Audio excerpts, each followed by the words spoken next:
grande oportunidade de encontrar com vocês e, assim, com muita vontade de dar aquele abraço apertado. Então, sintam este abraço de boas-vindas, né? Com as mãos aqui estendidas, pedindo a proteção divina para esse nosso grupo, pela saúde de todos vocês, de todas as suas famílias, que a gente possa começar essa reunião aí com muita alegria e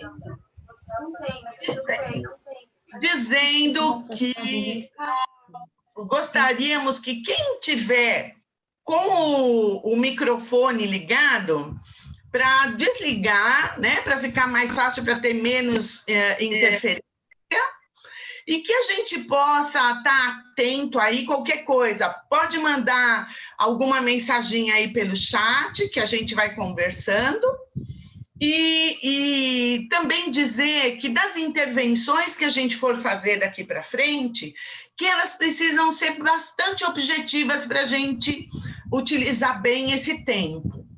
Nós organizamos esse encontro em 3 momentos, né? E esse primeiro momento é realmente esse das boas-vindas, para dizer que o objetivo desse nosso encontro é aprofundar realmente esses vínculos, esses nossos vínculos pessoais, e também fundamentar um pouco a nossa postura como pesquisador. Então, eu vou convidar todos vocês para ouvir algumas inspirações de escutadores de crianças, né? A gente está nos chamando, né, de escutadores de criança, e dizer o quanto que é fundamental a presença de cada um de vocês, para que a gente possa inspirar e alinhar, né, alguns pontos importantes dessa nossa etapa, né, a próxima etapa da pesquisa. Então, nesse primeiro momento, nós vamos falar com esses escutadores, isso é mais ou menos uns 20 minutos. No segundo momento, nós vamos fazer uma conversa em subgrupos, de aproximadamente 40, 45 minutos, para a gente entender como que nós estamos coletivamente nesse processo e conhecer um pouquinho cada pessoa. E vamos finalizar depois, né, voltando para o grupo todo, com as reflexões sobre essas conversas nos subgrupos e algumas indicações para os nossos próximos passos. Então, eu vou começar com um trecho lendo, né, um trecho de um grande escutador que tem a ver com esse livro aqui, Francesco Tonucci, que está na página 17 deste livro, né? Que é assim: entregar-se às crianças, solicitar a ajuda delas, não é fácil. É um difícil compromisso, um risco notável, porque as crianças são exigentes e não podem ser enganadas. Só podem entregar-se às crianças aqueles que acreditam que vale a pena e que não existem soluções melhores e mais seguras para sair das contradições da nossa vida contemporânea. Então, todos nós que estamos aqui, estamos nos entregando a esse árduo compromisso de ouvir as crianças. Como é que a gente vai fazer isso? Todas as ansiedades, todas as alegrias e agruras, a gente vai começar a conversar com a computadora, né? Então, volto a pedir para observarem se está com o microfoninho lá fechado nesse momento, para a gente ouvir a Márcia, que vai falar um pouquinho aí da sua experiência de escutadora. Depois a gente vai abrir para todo mundo falar, mas agora vamos exercitar a escuta amorosa, né, e respeitosa. Márcia, com você.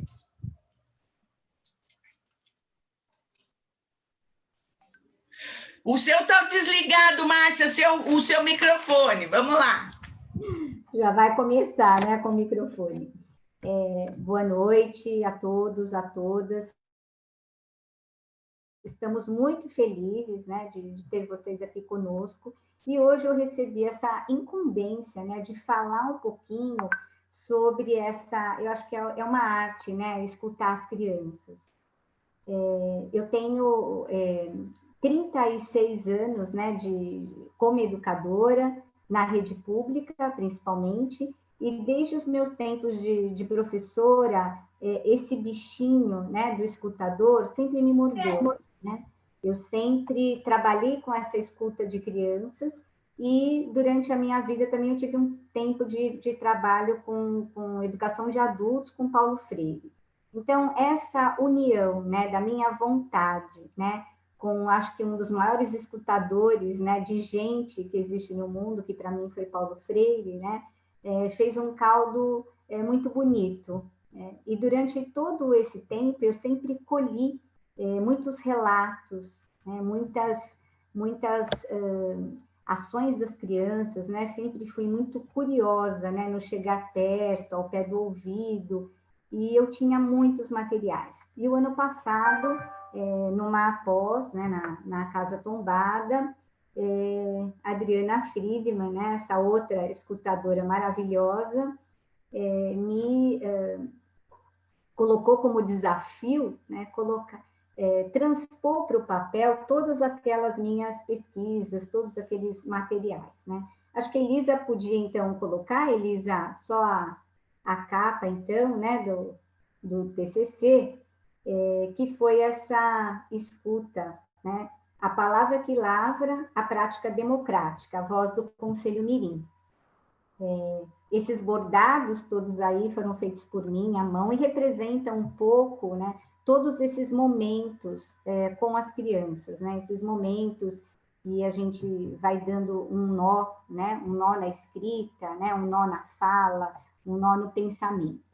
Acho que pode passar, Elisa, acho que a gente vai, se me vê uma pausa, você vai passando. Eu gosto muito do Caeiro, né, que ele fala assim, que não basta ter ouvido, né, e a palavra escutar, ela vem lá do latim auscultare, né, que é escutar com atenção, que é escutar com a alma, né, e o Caeiro fala isso, né, nós temos que escutar o outro com a alma. Então, não basta estarmos só perto da criança ou fazer perguntas para a criança, né? A criança precisa sentir que estamos com ela, né? Com afeto, com vínculo. A gente pode ir passando, Elisa. Então, nesse trabalho com as crianças, em todos esses anos, né? Chegou um momento da minha vida que eu me tornei diretora. E aí eu resolvi escutar ainda mais de perto essas crianças com a construção de um conselho mirim, né? Então, há muitos anos, né, já, né, aí quase 20 anos, né, de direção, trabalhando com as crianças a escuta dessa escola, né? As crianças, elas fazem um grupo gestor comigo e com a minha equipe gestora, falando sobre a escola. Então, essas conversas, né, elas acontecem em vários lugares. É no tanque de areia, é no portão da escola, é na sala, entremeando, né, entre vínculo, né, entre a questão da curiosidade e entre a questão da autoria, que é o principal, as crianças vão se constituindo, né, nesse grupo que me ajuda a pensar a escola. Né? E, ao mesmo tempo, eu fui coletando essas pérolas que as crianças vão nos fornecendo, né? Do mesmo modo como essas pétalas de flores, aí, que é uma mandala feita pelas crianças no chão, representando o que significa o Conselho Mirim. Né? E olha que uma criança colocou, conselheiros são os guardiões que protegem e que as crianças protegem o que as crianças dizem, as coisas da natureza e tudo que tem em volta da gente. Então, essa é a representação que as crianças têm desse conselho, né? E que eu acho que esse trabalho de escuta, ele tem a ver com o empoderamento da autoria das crianças. Esse é o fundamental, né? Nós buscarmos esse protagonismo, né? Nós buscarmos o imprevisível que as crianças nos trazem. Pode passar, Elisa. E aí eu quis trazer para vocês um pouquinho de cada coisa das discussões das crianças, só para assim, a gente pensar que quando a gente fala em escuta, a gente fala em desenho, a gente fala em corpo, a gente fala em som, né? Então, assim, nós usamos as várias linguagens, né? O Malaguzzi fala, né? As crianças têm 100 linguagens, é isso mesmo, né? Então, eu trouxe algumas para vocês, né? Então, aqui, algumas coisas. Olha que graça essa criança falando. Se você acha que a escola está chata, vai no conselho para ficar legal. Então, olha o que essa criança está nos dizendo, né, sobre o conselho. Ela já entendeu, né, todo esse processo democrático, né, que é essa escuta, essa participação, essa autoria, né. Aqui, ouve as crianças, prefeito, né, numa época que a gente estava com... Uma época, não, estamos sempre com problema na escola pública, né, então, as crianças também entraram nessa conversa com o poder público. As coisas das minúcias que acontecem na escola, olha lá, machucar a Joaninha, precisa ter um médico para fazer isso. Na casinha, a formação de regra, só pode brincar 4 na casinha, se entre os 5 tem que sair. Então, olha só, essas coletas, né, que foram feitas em vários momentos, né, distintos, elas serviram de mote para muitas discussões, né? E assim, se a gente pensar o que tem, né, de político nessas conversas, o que tem de cultural nessas conversas, né? O que tem do cotidiano das crianças, né? Nós poderíamos, né, fazer aí uma tese de mestrado, né? Como foi feito também um TCC, né? Elisa. E a questão mais importante de tudo isso, eu acho que quando nós fazemos a escuta atenta dessa criança, nós estamos mostrando para essa criança e estamos mostrando que elas são cidadãos também, né? Cidadãos de direito. As crianças são, né, sujeitos de direitos, né? Nascem como cidadãos, e nós temos que construir esse processo de cidadania com elas, né? E como é construir esse processo?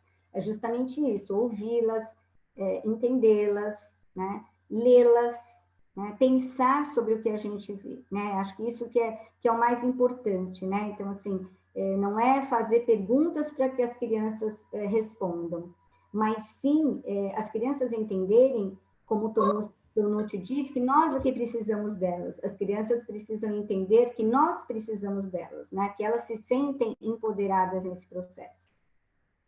Elisa.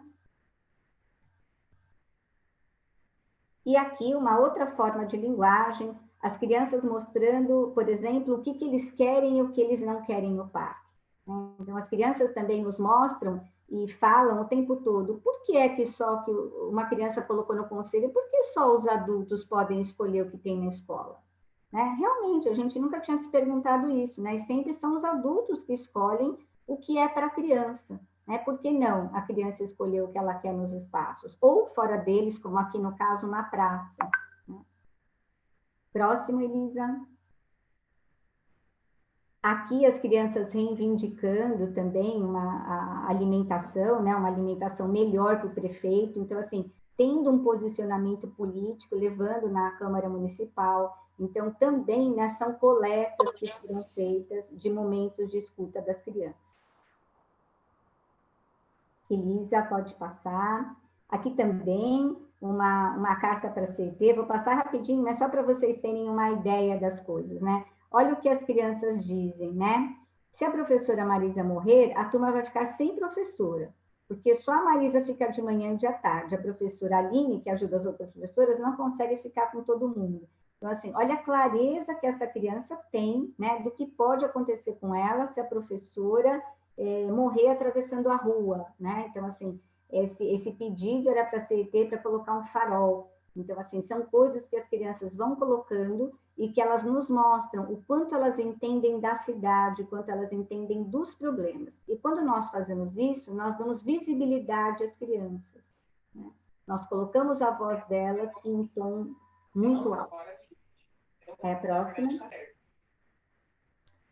Nos indicadores de qualidade, por exemplo, na escola pública, então, assim, nós sempre trabalhamos, né, com o que as crianças nos trazem, o que elas gostariam, né? Então, assim, olha que interessante essa criança, por exemplo, né? Eu quero que tenha doces na escola, mas não pode ser muito porque eu tenho colesterol. Então, olha só, né? Então, assim, a criança, né? O quanto ela se apodera, né? O quanto ela entende, né, das coisas, que às vezes a gente acha que as crianças pedem coisas, né, malucas ou coisas, né, com despropósito, imprevisíveis, como diz o Malaguzzi, e no fim, né, se a gente for conversar com essa criança, porque aí é que está a questão, né, da gente ir conversando e desenrolando, a gente vai entender o contexto que aquela criança colocou, né? E aí o Malaguzzi, né, sempre falando, né, que as crianças, elas sempre vão trazer as marcas dela, né? E acho que o nosso papel é trazer essas marcas para o mundo, né? Aí o próximo. E para vocês terem uma ideia de quanto essas crianças ficam realmente empoderadas, o quanto elas participam desse processo político, né? Elas, uma hora perguntaram, quando chegou a pandemia, o Conselho Mirim pode parar o coronavírus? Então, assim, olha o poder, né, que elas colocam nessa instância, né, que é o Conselho. Aí o outro, Elisa, pode passar, né? Então, aqui eu acho que eu já falei um pouquinho, né, do que está aqui, que o Sarmento, né, sempre nos coloca essa questão de como é importante, né, essa política educativa de dar voz às crianças em todos os espaços, né, sejam as crianças bebês, né, crianças, adolescentes, o quanto é importante que todos participem desse processo e de acordo com as suas condições de desenvolvimento. Mas nós sabemos que todos têm voz, né? Desde um bebê até um idoso, todos nós, né, temos voz e precisamos, em algum momento, colocar essa voz, né, em algum lugar. Aí, próximo, Elisa. E aí, para finalizar, né, então, assim, a minha outra grande mestra, que agora vai ser mestra de vocês, Adriana, eu adoro essa frase dela, né, eu usei muito, né, uso muito, aliás, em todos os lugares. Ser porta-voz das expressões genuínas das crianças, validar a sua voz, é uma forma de honrar as infâncias. Eu acho que é isso mesmo, gente. Quando nós fazemos esse trabalho, nós as honramos, e elas se sentem honradas, né, e elas conseguem, né, nos dizer isso, no cuidado com a escola, no cuidado com o outro, e principalmente no vínculo que essas crianças fazem com a gente. Quando eu terminei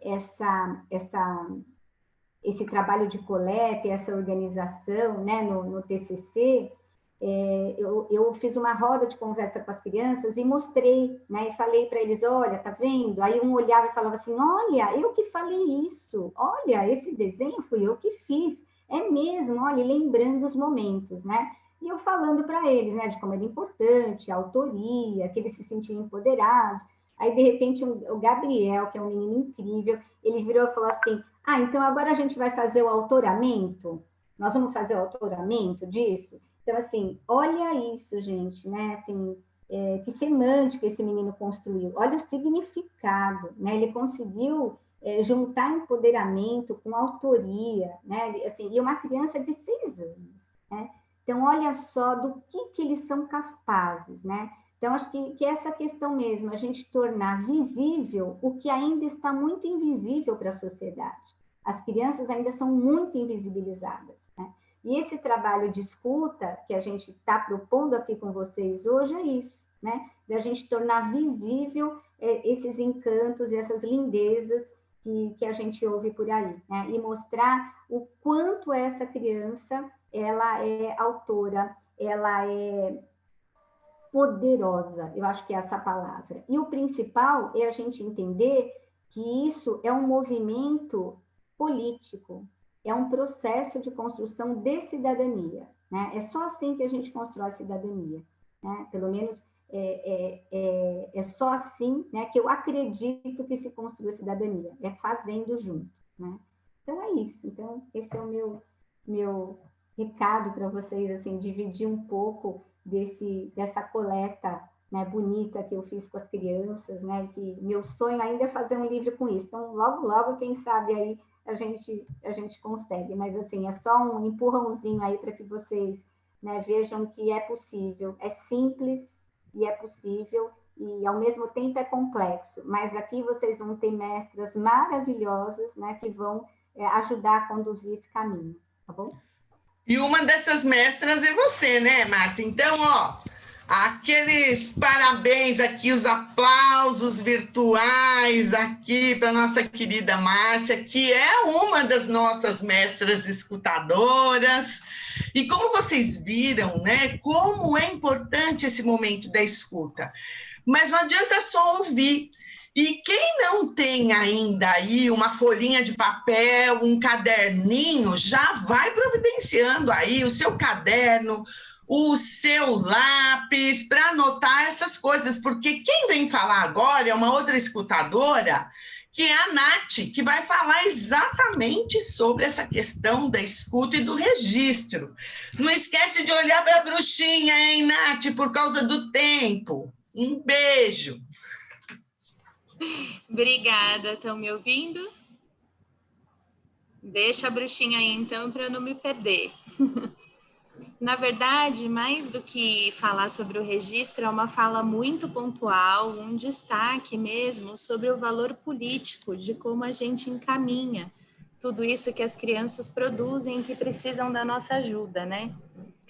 Então, acho que a partir dessa narrativa linda da Márcia, que nem precisava mais de muito complemento, né? A gente vai trazendo um princípio político mesmo, que é tanto desse coletivo, quanto do trabalho, da pesquisa que vocês estão realizando, e que é algo que pode nos ajudar um pouco a refletir quando a gente tem dúvidas da autoria, né? Quando a criança diz é meu, eu que fiz, como a gente reverbera, né? Que tratamento a gente dá para isso? Porque esse tratamento ele é do campo do cuidado e da preservação, mas é também assim do campo da valorização mesmo, né? Da erguedura da voz desse sujeito, dessa criança, desse bebê. Eu acho, assim, que eu posso afirmar com certa tranquilidade que todas nós aqui temos como um valor do nosso fazer romper com essa invisibilidade dos bebês e das crianças que a Márcia trouxe, né? E acho que contribuir para essas vozes, para que elas sejam erguidas, né? E para que essas crianças e bebês sejam vistas como sujeitos democraticamente reconhecidos, com valor, com seus espaços e com seus direitos.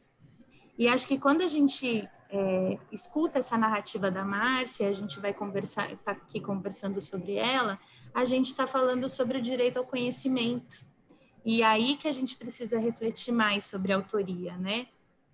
Eu acho que a gente pode pensar o que acontece, por exemplo, quando a gente usa a fala ou uma produção intelectual, artística de um adulto, sem a gente dar os devidos créditos, né? O que acontece?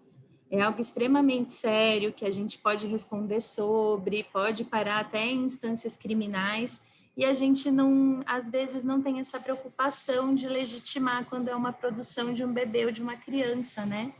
Só que com eles é a mesma coisa. A gente precisa valorizar o que a gente aprendeu, o que a gente aprende com elas, as suas produções e o conhecimento que é elaborado. Essa é a função do conhecimento, na verdade, né? Colocar a gente em comunhão. O que a gente pode compartilhar enquanto grupo social. Então, enquanto os bebês e as crianças forem apenas uma categoria, né? Estiverem nesse lugar só das infâncias, vai ser mais difícil elas serem vistas como pessoas e como sujeitos produtores do conhecimento. E o que a criança produz, a gente acredita, a gente sabe, né, que é um artefato cultural. Então, merece circulação, merece crédito e merece espaço, né, nos nossos grupos sociais. Eu acho que trazer essa luz é também um posicionamento político de reconhecimento, né, desses bebês e dessas crianças como sujeitos mesmo. Então, era só isso que eu queria falar, bem rapidinho. Obrigada pela escuta. Só isso, Nath. Maravilhoso, né? Então, vejam a importância dessa questão ética. E aí, só a Adriana para melhorar ainda mais tudo aquilo que nós estamos ouvindo. Então, preparem-se, que lá vem ela. Adri, com você. Bom, queridas todas, tem alguns queridos, mas não estou vendo esses rostos. Boa noite, uma alegria estar aqui. Eu já fico muito à flor da pele, primeiro ouvindo a Rose, depois a Márcia, a Nath, e daqui a pouco vamos ouvir também vocês. E, na verdade, hoje é um dia muito importante para a gente reforçar algumas coisas que a gente já vem colocando para vocês, né? Desde o primeiro encontro, onde tinha muitas pessoas, depois no grupão, depois nos subgrupos, né? E cada uma de vocês está num momento diferente. Então, talvez, as questões que a gente está colocando aqui, muitas de vocês falam, eu já sei, eu já passei por isso, e temos milhões de outras inquietações, né? O que a gente vai tentar aqui, eu vou tentar agora um pouquinho com minha fala, passar para vocês que, embora, então, assim, aqui tem um grupo que se especializou, que fez pesquisa com criança, que já tem uma trajetória andada, tem outras que já temos muitos anos aí de experiências, mas a gente continua aprendendo toda hora, todo dia, né? Eu, por exemplo, orientei a Márcia e, para mim, cada conversa com a Márcia e cada incursão lá no universo dessa escuta que ela fazia, era uma nova aprendizagem.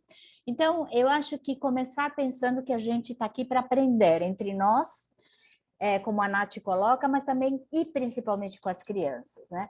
Então, na verdade, assim, qual a importância dessa pesquisa? Sim, primeiro escutar as crianças, entender o que elas têm vivido, o que elas estão sentindo, como elas se expressam, conhecer essas realidades, mas, ao mesmo tempo, é um exercício da gente se escutar, a gente mesmo, e da gente se escutar entre nós. E é um exercício da gente se abrir para aprender com as crianças, né? E aprender com as experiências dos outros. A gente não vai acabar nunca de compreender, porque esse eu acho que é o grande mistério desse universo do ser humano.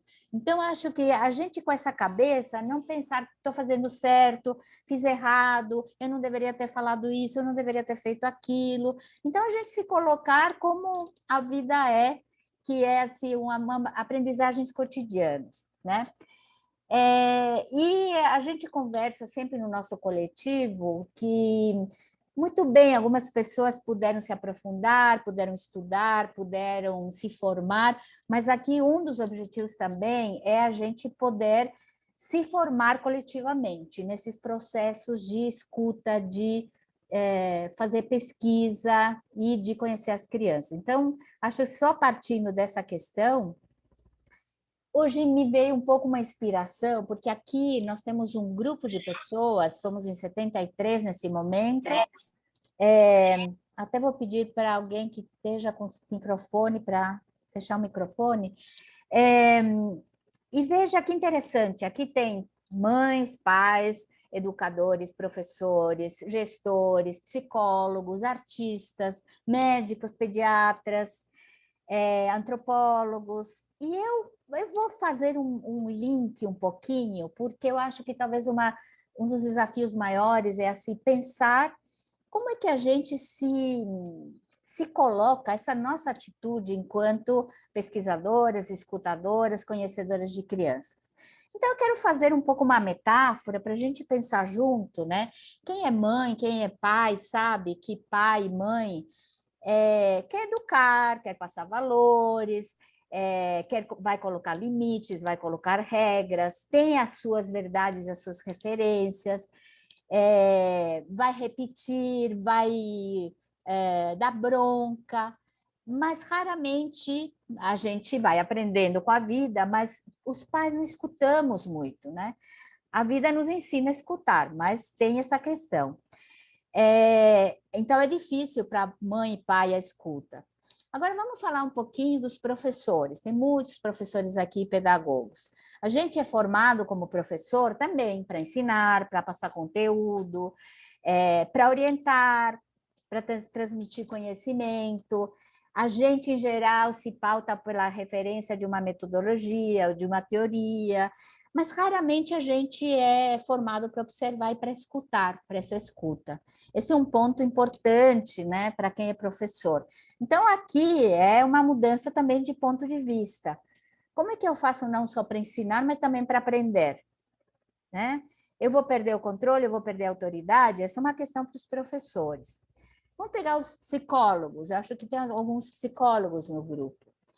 O psicólogo, a base dele, da formação, é escutar, não é certo? O psicólogo escuta. Dependendo da linha de pensamento a partir da qual ele se pauta, ele tem referências de normalidade, ele vai avaliar o paciente, neste caso a criança, vai analisar, e outras vezes vai conseguir aprofundar a partir das imagens que vêm do inconsciente, da criança ou do adulto, né? Acho que a diferença do psicólogo é que o psicólogo escuta um a um. Nosso desafio aqui, a gente aqui percebeu que muitos de vocês estão escutando uma, duas crianças, não tantas, o que é muito bom também. Mas nós não somos psicólogos e não se trata da gente analisar ou criar ali um diagnóstico, né? Vou ir para o médico. Tem aqui, eu acho que algumas pediatras, né? O que o médico faz? O médico acolhe a dor, acolhe a queixa, o médico escuta e faz perguntas, faz muitas perguntas para tentar chegar num diagnóstico e tentar orientar, medicar, etc. Né? Dependendo o médico, algum vai olhar somente para a doença ou para o órgão doente, e outros vão olhar para a pessoa inteira, né? Pegar o artista, eu sei que aqui tem alguns artistas, arte-educadores, e eu acho que eu queria até aproveitar o que a Márcia trouxe, né? O que o artista faz? O artista se conecta, sente, percebe, se inspira, e o que a Márcia lindamente trouxe, transforma o invisível em visível, né? E o que o antropólogo faz? O antropólogo, ele se abre para aprender e para ir para o território do outro, e aqui estamos falando do território da criança, e compreender que língua ela fala, como ela se expressa, quais são seus costumes, seus rituais, seus comportamentos. O antropólogo olha e acolhe com muito respeito a diversidade, a singularidade, sem querer ensinar nada, mas se coloca desse outro lugar. Eu vou aprender para entender como esse grupo vive, o que ele faz, quais são as características. E algo muito difícil, que eu acho que é um grande desafio para nós, é tentar se colocar no lugar do outro. Então, veja, não importa a sua profissão, e não importa o caminho que você vinha tendo até agora. Eu acredito que se vocês estão aqui, todos nós estamos aqui, é porque a gente já se abriu para essa escuta. Então, como um pouco tentar fazer dialogar essas diferentes atribuições que um psicólogo, um médico, um pedagogo, um pai, uma mãe, um artista, um antropólogo tem no seu trabalho com outros seres humanos, né? Porque sempre são profissões, e também como pais e como mães, a gente sempre quer dar o melhor para o outro, a gente quer acolher, a gente quer que o outro se realize na sua plenitude. Então, eu entendo e nós sabemos que aqui vocês têm trazido várias questões, inquietações, algumas pessoas não se colocaram, e acho que agora, daqui a pouquinho, a gente vai para os subgrupos. Então, para nós é muito importante, porque, como a Rose fala desde o início, nós não temos todas as respostas, até porque esse grupo é tão grande, cada um tem um jeito tão particular de ser, como pessoa e como profissional, que a gente está aprendendo o tempo todo com todos, né? E surgem questões que, de repente, nossa, pela primeira vez nos confrontamos com questões que nunca ninguém tinha vivenciado. Então, assim, só para encerrar a minha fala, eu acho que estamos muito desafiados todos, desafiados a acolher essa diversidade, desafiados a escutar, sem tentar não intervir, tentar mais silenciar e a gente se conectar com o que a gente percebe e sente quando a gente está em contato com a brincadeira da criança, com a sua fala, com a sua arte, com o seu corpo, que às vezes fala diferente do que a sua palavra. E não tem certo ou errado, gente. Então, assim, eu deveria ter falado, eu deveria ter calado, eu não deveria ter perguntado. Não, a gente vai fazendo e vai aprendendo. O que vai ser desafiador para nós, e é um desafio aí para cada uma, mas com o trabalho conjunto aqui, é vocês fazerem uma seleção, cada uma agora, uma curadoria, do que vocês vão escolher, do que já escutaram, e também compartilhar nesse diário de campo, que não sei quem está usando, quem não está usando, esses escorregões, né? Ai, puxa vida, então fiquei corrigindo, dizendo que não estava certo, dizendo que não era isso que eu queria, dizendo que era aquilo. Não importa, isso faz parte do processo da gente se formar pesquisador, né? Escutador, e essa mudança, não importa de onde a gente vem, que profissão a gente tem, a gente como ser humano, como pessoas sensíveis às crianças, faz parte para a vida inteira, né, gente? Porque hoje eu dei um passo e eu posso voltar 3 para repensar de novo. É uma reflexão permanente, é uma prática, e se abrir, porque as crianças... sabe assim, a ideia de que as crianças que nos guiam, que são nossa bússola. Então, sem medo de que a gente vai se perder, sem medo de que a gente vai perder o controle, nós estamos fazendo exercícios muito profundos, muito importantes, temos uma responsabilidade, sim, mas não se sintam, e é claro que esta formação é permanente, né, para sempre, para todos nós. Então, sintam-se agora que nós vamos, daqui a pouquinho a Rose vai explicar para os subgrupos, bem à vontade, para poderem se colocar e para poderem colocar as questões, as dúvidas, as angústias, porque compartilhar a angústia, só de falar e os outros escutarem já ajuda, né? Poder verbalizar. Então, eu vou encerrar por aqui. A Rose fala assim, bom, para falar de ética, tudo isso que eu falei se chama ética. Ética é respeito, ética é se colocar no lugar, ética é ter compaixão e respeitar realmente, muitas vezes a privacidade e muitas vezes até essa diversidade de comportamentos que as crianças têm, que nem sempre... nós compreendemos, mas vamos continuar o processo de compartilhar e de estudar, de aprofundar. Então, é isso, por enquanto, e agradecer a escuta aqui. Então, passo a bola para a Rose. Obrigada. Nossa, é sempre muito bom ouvir a Adriana. Olha que eu já estou aí nesse caminho, hein, Dri? Tempinho, né? Que coisa maravilhosa. E é como você falou, quando você faz lá com a Márcia, você aprende sempre. E nós aqui também muito. Então, eu queria destacar desse primeiro momento, gente, de cada uma das nossas escutadoras, para ter certeza que todo mundo ouviu. Então, lá, na primeira fala da Márcia, escutar as crianças possibilitam a construção da pessoa, da criança como pessoa. Então, a gente tem a primeira fala sobre a escuta. A segunda fala sobre o direito da criança, que a Nath trouxe. Ouvir e dar voz é um ato político. Dar visibilidade e crédito à criança como sujeito de direitos. E para fechar tudo isso, a Adriana fala que a gente só vai conseguir fazer essas duas outras coisas se nós nos ouvirmos, se nós, como pesquisadores, nos respeitarmos. Porque só assim a gente consegue se colocar no lugar, ter compaixão. Compaixão. Ou seja, todos nós aqui estamos apaixonados.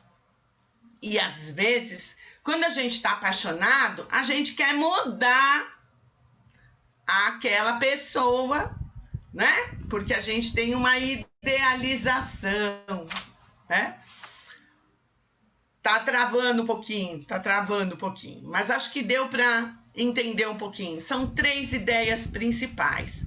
Para a gente falar dessa nossa paixão, Nós vamos nos organizar em subgrupos agora. E aí a gente vai ter essa oportunidade de conversar mais e voltar depois. Peço ajuda agora para Elisa. Elisa, por favor, explica um pouquinho como é que vai ser essa divisão aí.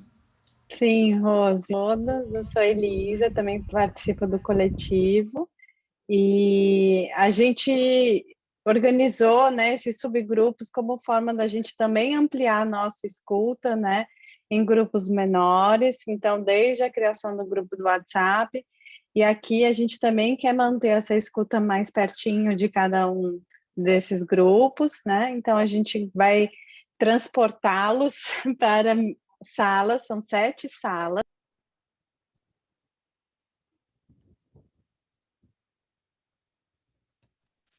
Ah, você que é a Carla, que é a Galaxy A70. Sou, gente. Hoje eu tô toda errada.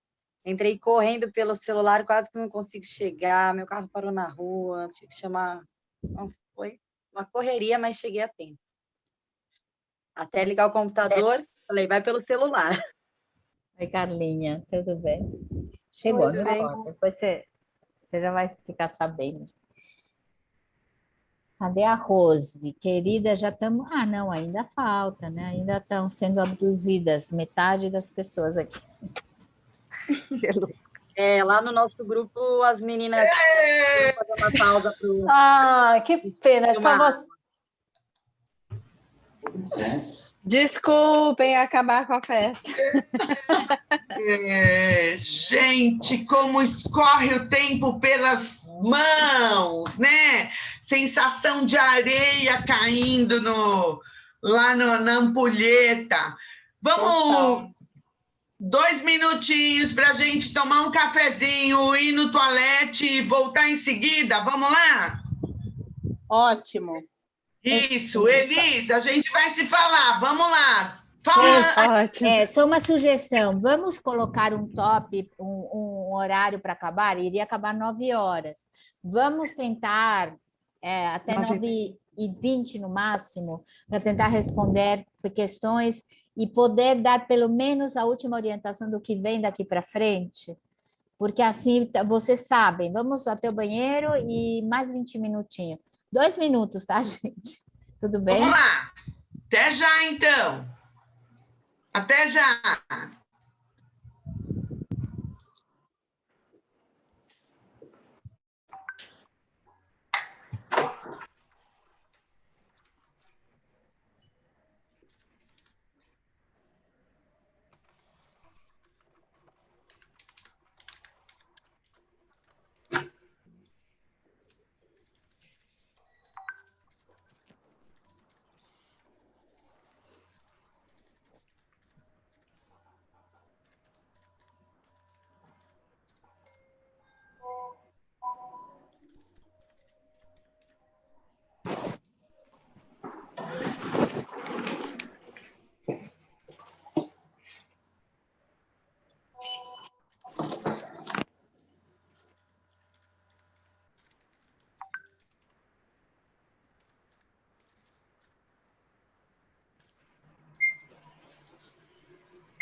Algumas pessoas precisaram sair, né?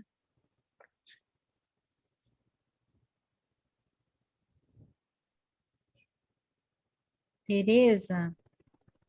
Tereza tá aí? Tereza, acho que não, Adriana.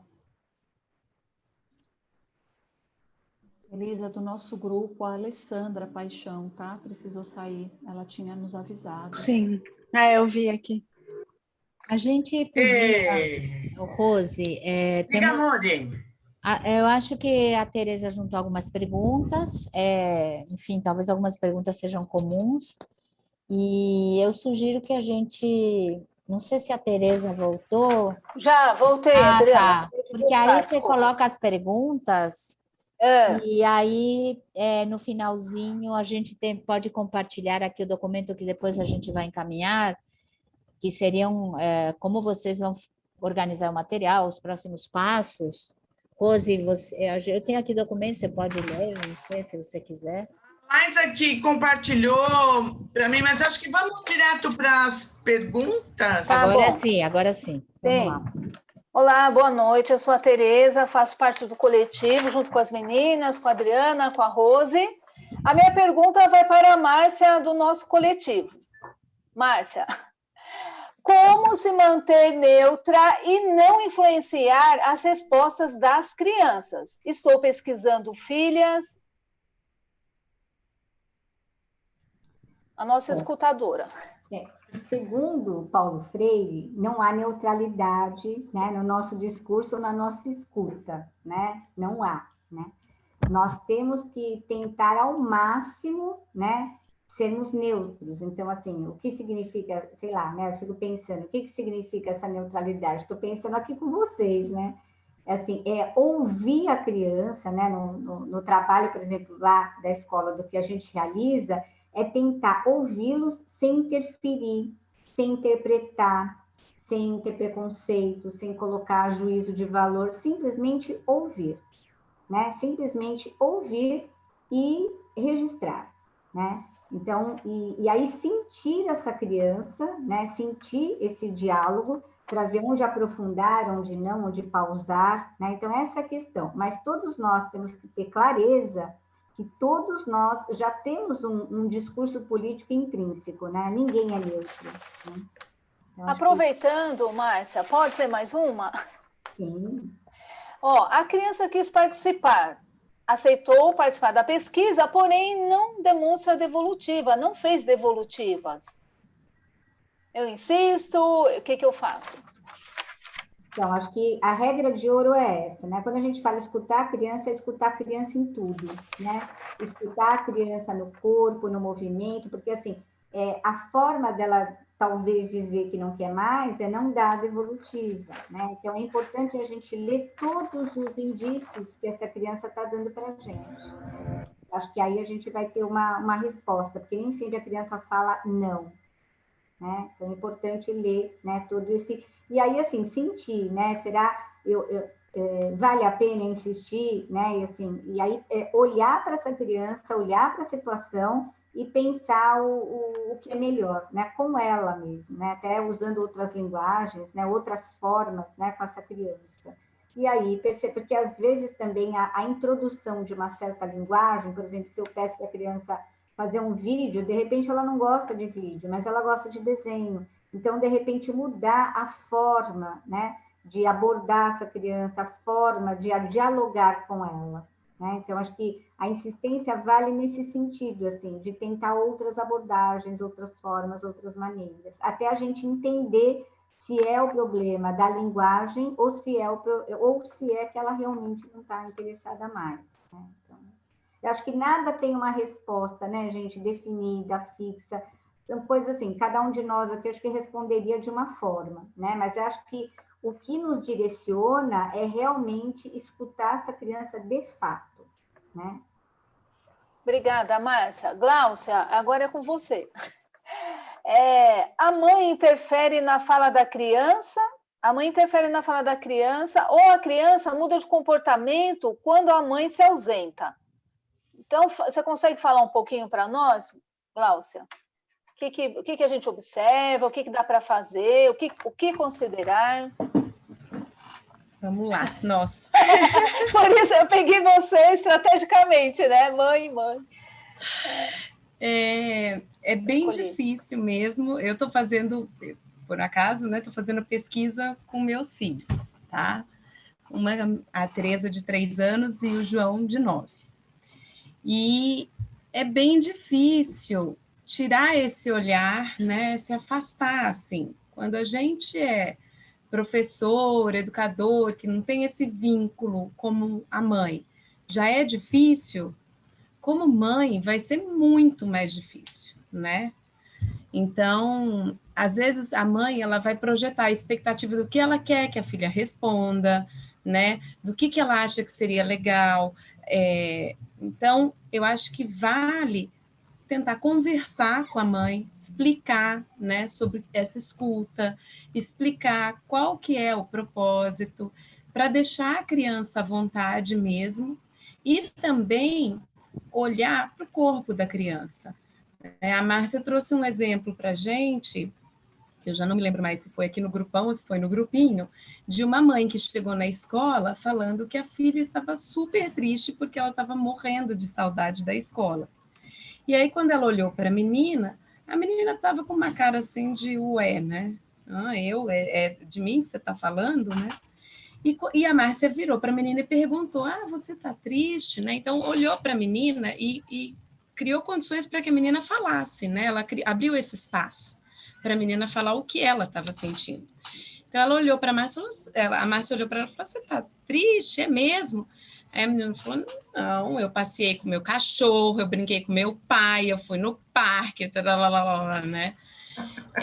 Então, eu acho que é com muita delicadeza, muita sensibilidade, porque vai entrar numa relação de mãe e filha, mãe e filho, né? E aí tem muitas camadas, né? Mas com muito tato, com muito jeito, e até para mostrar para essa mãe o que a filha dela está dizendo, né? Assim, para a mãe também se abrir para a escuta. Então, é a sementinha da escuta que a gente planta, né, na criança ali, que aí vai perceber que é ela que tem que falar, né? E é ela por si só que vai ocupar esse lugar, e na mãe, para se abrir a essa escuta de fato, né? E isso é um negócio que não vai ser ali na hora. Pronto, agora entendi o que é, né? É um processo, a mãe vai viver isso todos os dias, e cada vez mais ela vai se abrir para essa escuta, e a criança também, cada vez mais, vai falar, e não vai ficar correspondendo à expectativa. É isso, gente, não sei se eu respondi, mas se alguém quiser complementar.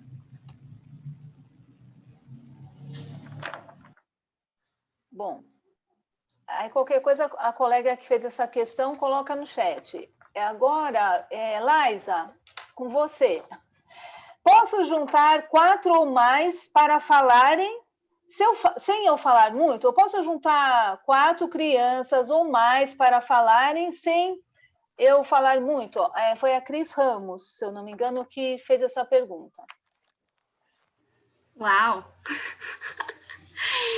Bom, eu acho que a intenção do pesquisador tem que estar muito clara, né, Tereza?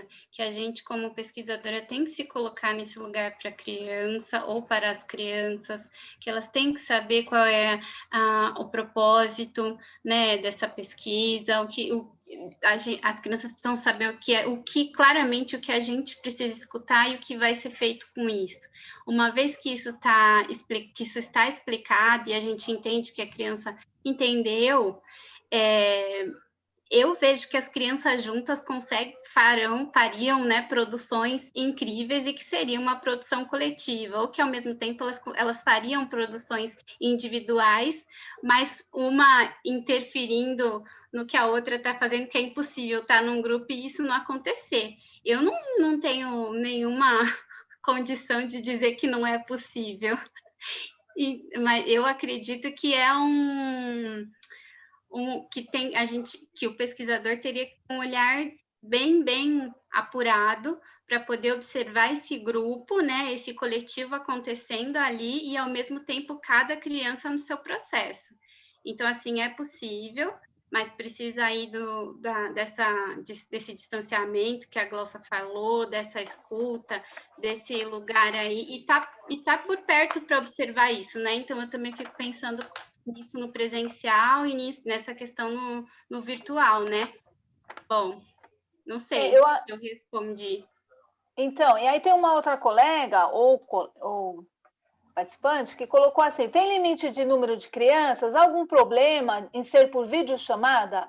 Acho que a primeira você já respondeu, e essa questão da videochamada, acho que você podia complementar um pouquinho, Laísa, por favor. Eu acho que também tem tudo a ver com o que a Márcia falou, que acho que não tem questão, né, da videochamada. Eu acho que a gente tem que estar muito atento com as nossas perguntas, se vão ser perguntas abertas, se as crianças vão ter condição para responder com segurança, sem se sentirem julgadas. E o número de crianças, eu acho que, de repente, está mais relacionado com o que a gente consegue, né, enquanto pesquisador, se colocar e escutar sensivelmente, com todo cuidado, respeito e consideração, porque às vezes um número muito grande de crianças acaba que a gente não dá conta de escutar como deveria. Então, eu acho que é o nosso limite também, né, de como fazer essa escuta cuidadosa com esse número grande de crianças. E, Laísa, para finalizar a sua parte, você consegue falar um pouquinho das relações remotas, pesquisa através de relações remotas? Quais são esses desafios? A pessoa perguntou assim: como estão sendo as relações remotas na pesquisa? Os desafios. Você consegue ter? Senão a gente pede para algum universitário nos ajudar. Vou te falar dos meus desafios quando eu fiz meus contatos com as minhas crianças esse ano, que tem a ver com o tempo de tela que a gente expõe à criança, se esse tempo de tela vai ser um tempo com qualidade, se essa criança está, como a Glócia estava falando, se ela está acompanhada, se ela está sozinha, realmente o comportamento dela muda, de repente, dependendo da postura do adulto que está com ela, porque interfere bastante nas respostas, e aí, na verdade, responde antes da criança, e aí ela repete a resposta do adulto. Tem o nosso julgamento, a gente está cara a cara, né, com a criança, a nossa expressão tá óbvia, se a gente julga e ela se sente julgada. Então, eu acho que a maioria dos desafios que a gente tem no presencial, a gente tem no remoto também.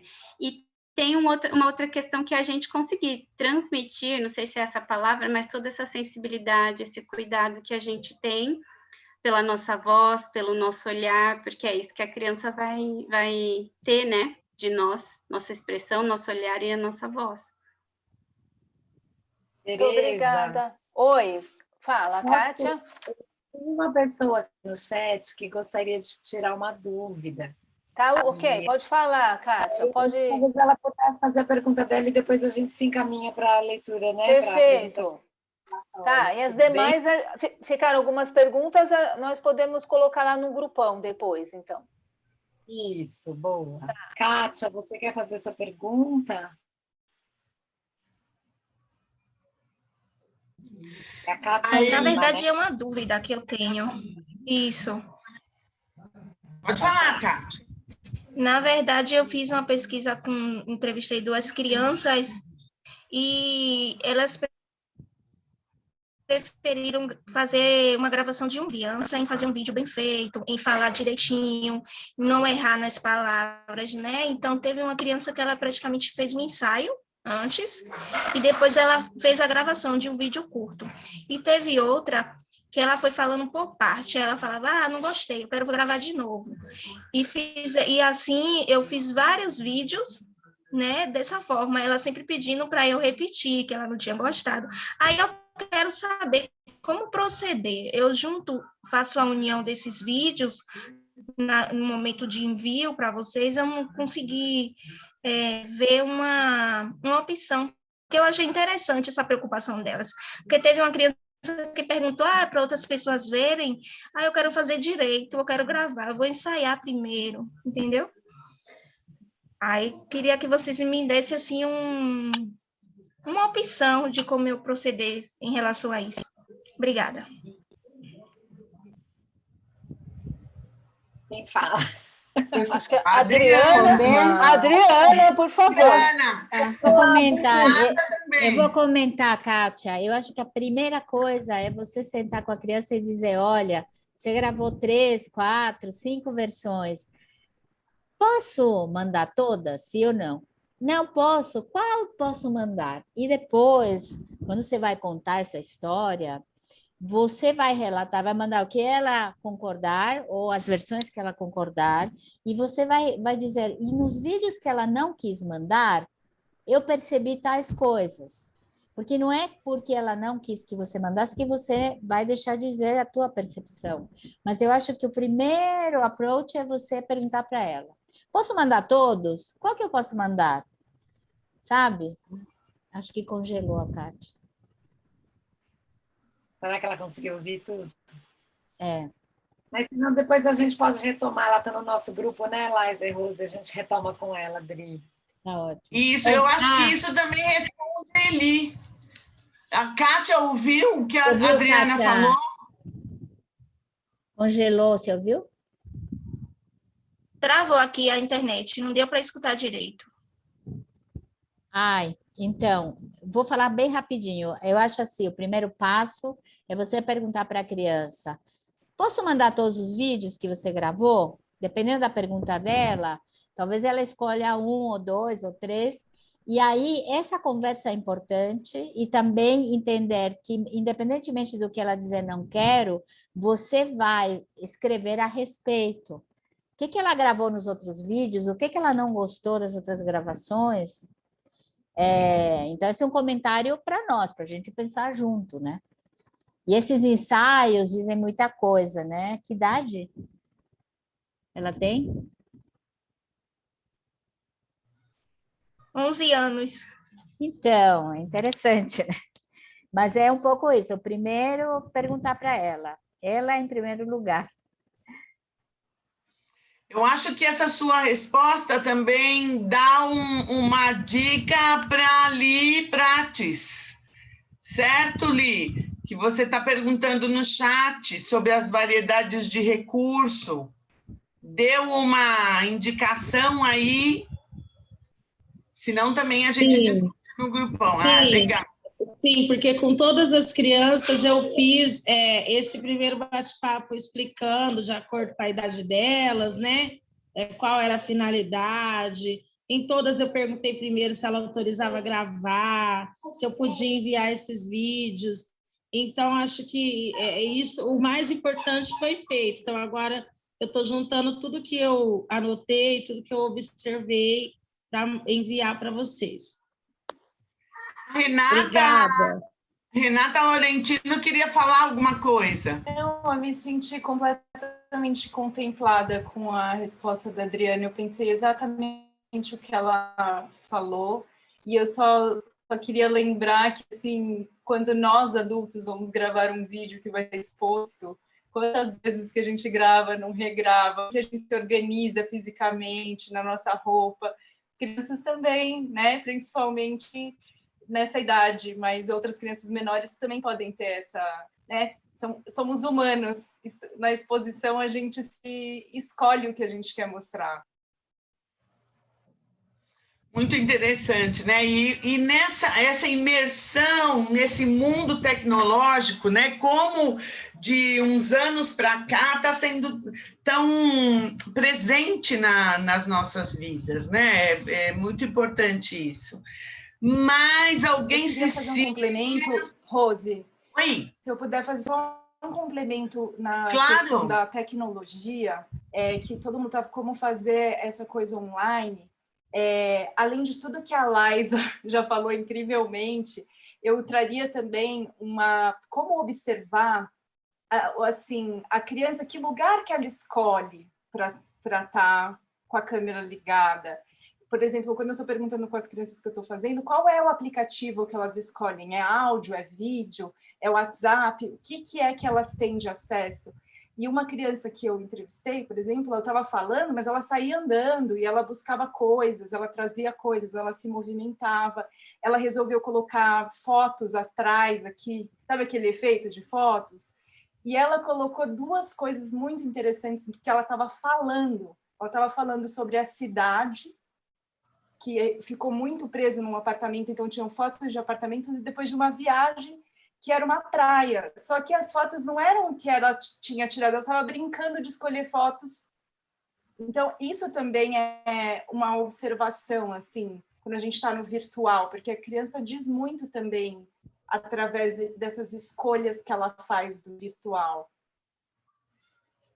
E ela não precisa ficar estática conversando com a gente sentada num lugar. Se ela quer movimento, se ela quer se movimentar pela casa, mostrar alguma coisa, que haja espaço para isso também. Não é uma reunião. Muito bom. A Nath colocou no chat uma observação importante, né? A Cecília comentou que ela pediu para que as crianças reassistissem os vídeos e ouvissem. E aí, Nath, gostaria que você reforçasse o que você colocou aqui no chat, por favor. Obrigada, Rô. Eu acho que é isso mesmo que vocês estão falando, né? Mas só queria trazer esse reforço para o fazer, refazer, e se reavaliar e avaliar e aprender com si mesmo. Então, o exercício de aprender sobre si mesmo, sobre o espaço, sobre a imagem e o quanto também é uma forma potente de lidar com o que é considerado erro, né? Por essa criança, né? A gente só aprende nesse exercício. E é um exercício de metacognição e de ativar tantos conhecimentos que vai vindo uma sequência mesmo de situações de aprendizado, de você conseguir avaliar aquilo e fazer de novo em cima daquilo que você já produziu, né? É uma experiência muito refinada, muito refinada.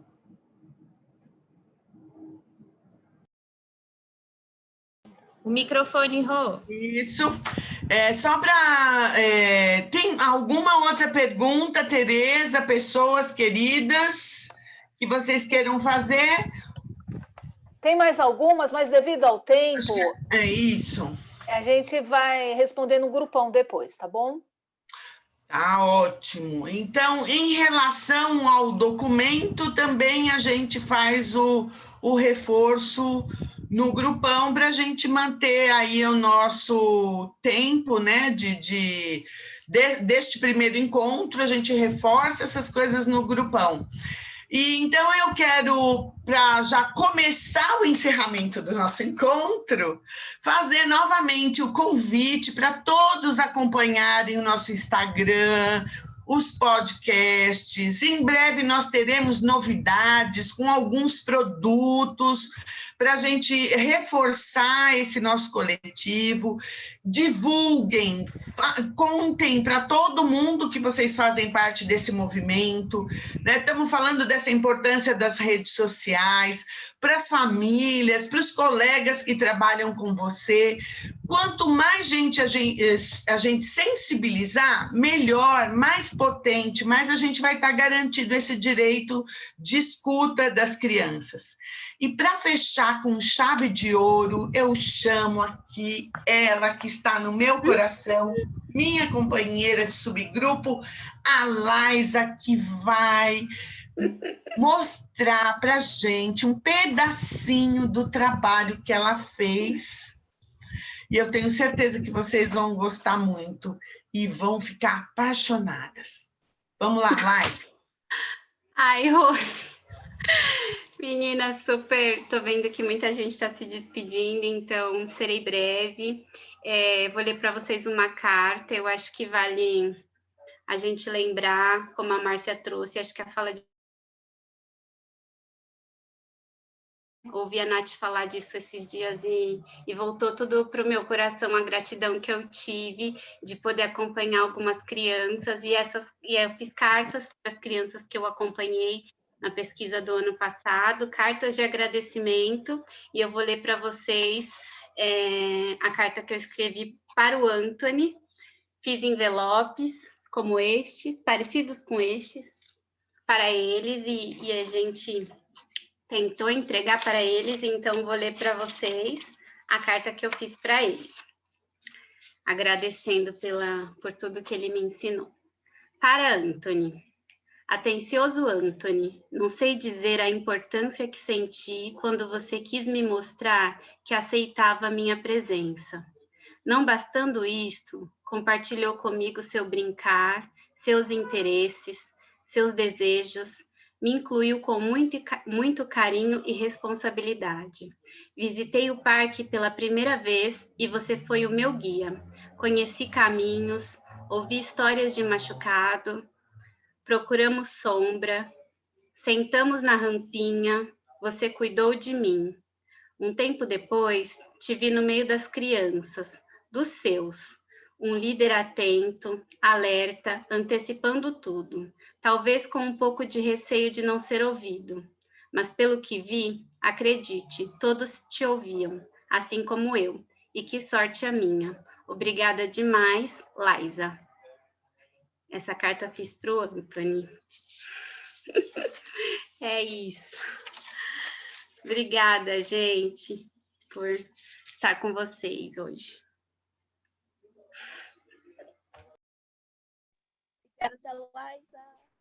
Lindo, lindo, Liza. Mostra o envelope. Rose está sem som, Rose. Mostro. Esse daqui não é o dele, porque a carta dele já foi, mas esse daqui é de outra carta. É da carta para minha criança. Eu peguei emprestado. Que lindo! Isso é a inspiração de quem respeita de verdade, de coração, né? É muito emocionante. Vocês têm que ler o trabalho dela, porque é para chorar, assim. As cartas dela. Um pequeno fundo musical aqui, ó. O toquinho. Para a gente agradecer a presença de todo mundo. Com essa felicidade, né, gente? Um beijo enorme. E até breve. Paulo. Obrigada. Até breve. Boa noite. Boa noite, gente. Obrigada a todas. Boa noite. Tchau, boa noite. Boa noite. Tchau. Boa noite, galera. Boa noite, pessoal, para todo mundo. Um beijo. Boa noite.